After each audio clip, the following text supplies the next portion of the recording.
In the news this week, NHS England agrees to review its trans policies following the CAS review. Schools across Devon and Cornwall have been accused of misrepresenting equality law. And a poll reveals the scale of public opposition to the Scottish Government's new hate crime legislation. Hello. NHS England has agreed to review its trans policies for children and adults in light of the CAS review's long-awaited final report.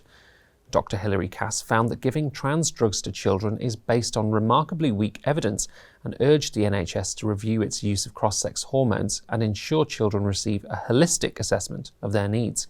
In a letter seen by the Daily Telegraph, NHS England's John Stewart said it will launch an evidence review and public consultation on cross-sex hormones after it recently allowed 16-year-olds to continue accessing the drugs.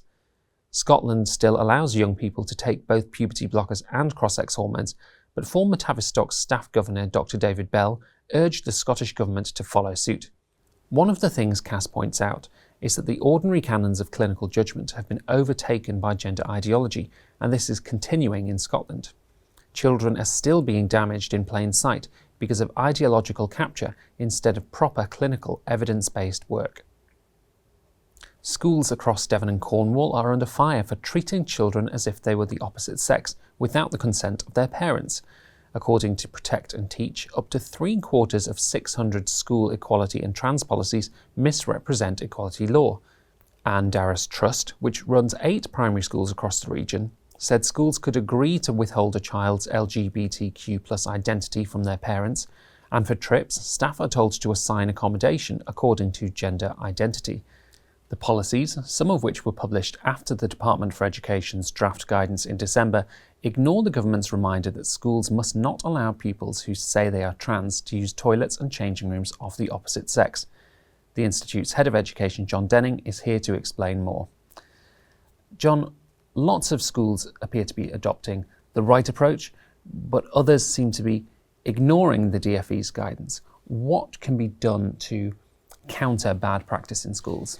Well, it's obviously really important that, as well as issuing the guidance, we're still waiting for the final guidance to be issued, but when it's issued, it's critical that there is enforcement, that the Department for Education and the government takes action, that when Ofsted goes into schools, it looks to see if schools are complying with this guidance, that where there are problems and people raise concerns, whether that's parents or teachers, that those concerns are listened to properly, and if necessary, the Secretary of State intervenes to make sure schools are doing what they are being told to do by the guidance.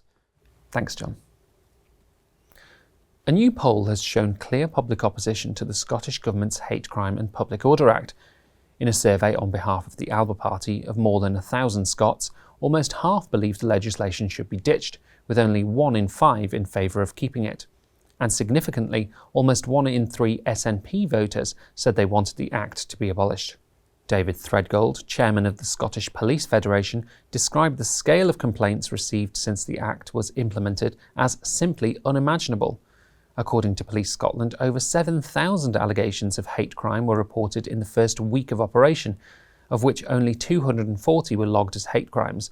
The vast majority of reports were made anonymously.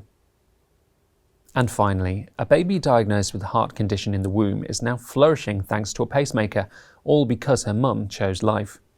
Ray Dawson was offered an abortion at 20 weeks gestation after medics said her baby's heart was not pumping blood correctly and that she may not survive. However, the girl's parents decided to go ahead with the pregnancy, and shortly after birth, baby Esme was fitted with a tiny pacemaker. A year and a half later, she is reportedly coming on in leaps and bounds. Mum Ray recalls the awful dilemma. It was devastating. They offered us a termination as they said she may not survive, but we were determined to give her every chance we could. Esme, who weighed just 5 pounds 2 ounces at birth and was only 7 days old when the device was inserted, is one of the youngest and smallest babies to receive a pacemaker. Well, that's all for this week. For regular updates and information on all of our stories, plus much more, visit our website at christian.org.uk.